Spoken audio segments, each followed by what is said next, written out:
Halo, apa khabar? Teacher Punita sini ya. Cikgu Punita, AA. Apa itu AI?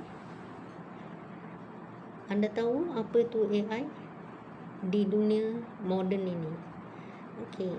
AI di dunia moden ialah sistem pintar yang meniru cara manusia berfikir, belajar dan membuat keputusan, tetapi dilakukan oleh mesin atau komputer.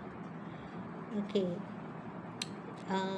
Ia membantu kita cari info, cipta seni, pandu kereta.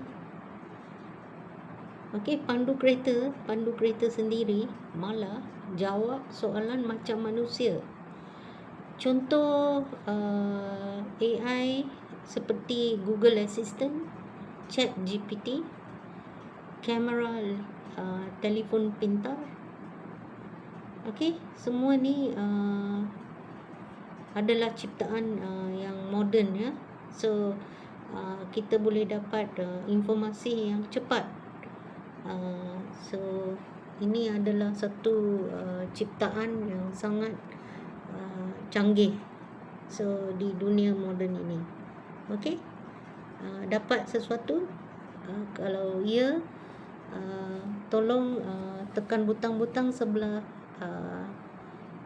kanan, iaitu tekan FYP, tonton sampai habis, komen murni-murni, share dan repost. Terima kasih banyak-banyak sahabat.